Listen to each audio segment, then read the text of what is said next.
adabiyot o'qituvchimiz hozir siz bilan men aytayotgan tarix bilan ozgina ulash kerakmi yo'qmi asarda? O'tgan kunlarda oxirgi maylimi gapirsam, oxirgi yozg'uvchidan degan joyi kim eslaydi bolalar? Xo'p, so'zma-so'z eslay olmaymiz, lekin eslaymiz. Nima deydi? Xo'p, Otabekni Marg'ilonga bir borib turib, shu bo'shchi bilan birga nimaga urushga ketishi, u yerda Olmaota ostonalarida bir do'sti bilan birgalikda martlarcha kofirlarga qarshi jangda Avliyotadan nimadan Qanoat shohdan kelgan xat, bunini aytayotganim yo'q. Shundan keyin O'zbegoyim qora kiydi, Yusufbek hoji xudoyi qilib osh tarqatdi deb bitdi. Tamom, roman tugaydi. Shundan keyingi betda yoki bilmayman qaysi nashrda o'qigansizlar, shundan keyin yozg'uvchidan degan bitta gap bor. Undan qolgan avlod haqida, Otabekdan keyin qolgan bitta farzandi bosmachilar qatorida, bitta farzandi sovetlar qatorida bo'lgani haqida ishora bor. Mana ana shu gap. Mana shu adabiyot o'qituvchisi bilasizlarmi, astag'firullah deb gapiraman. Agar men Stalinning o'rnida bo'lsam, astag'firullah. Abdulla Qodiriyning o'tgan kunlar, boshqa asarlaridagi boshqa gaplarni qo'ying. Shu oxirgi qator uchun. Mana shu oxirgi 3 ta gapi uchun ham Abdulla Qodiriyga hukm o'qirgan bo'lardi. O'zbek ziyolilari Cho'lpon, hatto Cho'lpon degan odam yana oldim sozimni degan edi-da. Davr kuchlilik qildi, zamon kuchlilik qildi, hasdek oqdim deydi-da, hatto Cho'lpon degan odam. Usmon Nosirni men birodarlar to'g'ri tushuninglar. Milliy istiqlol uchun kurashgan shoir, yozuvchilarning orasida Usmon Nosirni qo'shmanglar. Har jihatdan Usmon Nosir bu guruhdan emas. To'g'ri tushuninglar. Usmon Nosir o'zi haligi nima xohlasa ham buna bo'la olmasdi, chunki u 12-yilda tug'ilgan. Uni bolaligida otasi o'lib ketgan. Nosir xo'jani qo'lida katta bo'lgan. Yetim bola. Naim akaning kitoblarini o'qisangiz, u oilada qanaqa kunlar ko'rgan, boshqa u boshqa masala. Xullas, Qodiriy hammasidan qattiq turgan Abdulla Qodiriy.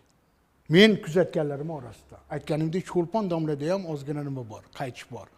O Qodiriyda orqaga qaytgan emas Qodiriy. Kundagi ongli boshini qo'ygan Qodiriy. Ana shu oxirgi hozir siz umumiy istagan gapda edi.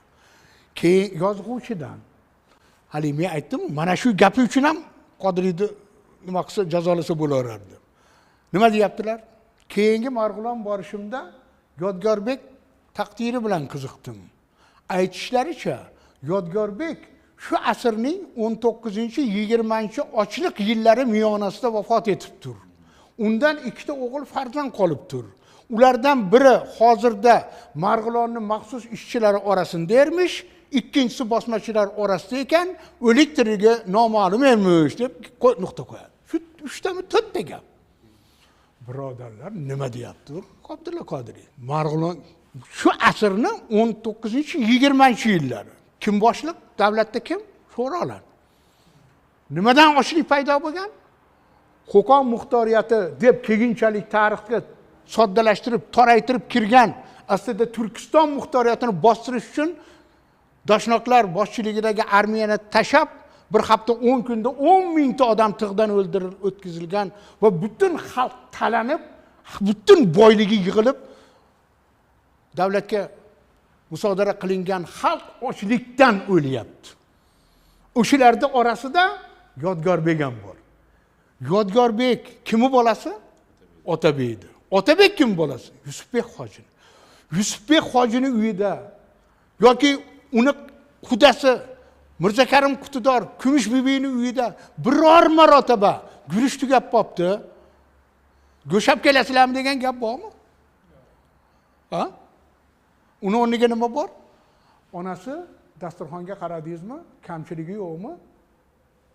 Hasan Ali aravani qo'sh. Tushuntiryapmanmi? Qodiriy nima deyapti? Bularni bolasi Yodgorbekki ochlikdan o'lgandan keyin qora xalqni qo'yaver deyapti. Yana to'xtamayapti. Undan deyapti. ikkita o'g'il farzand qolibdir deyapti. Ulardan biri Marg'ilonda maxsus ishchilari orasida yurmish deyapti. Bu nima degani? Formasiz yuradigan maxsus ishchi, GPUni odam degani. Keyinchalik KGBga aylangan maxsus idorani odami. Bu asosan kimga qarshi kurashadi? Bosmachini yo'q qilishga qarshi kurashadi. Chanishiblar bular. U chayon, aqrab. Murod nima? Tog'ay ekan. U aqrab. Bilmaysiz? Yo aka, yo uka ikkita lagerda bir-birini go'shini yeyapti. Ikkalasi bir-birini poylayapti. O'ldirish uchun, yo'q qilish uchun.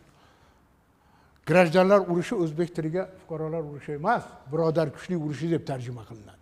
Ana shu ma'noda Abdulla Qodiriydaqa millat uchun bo'ynini qo'yib qo'ygan odam kamdan kam.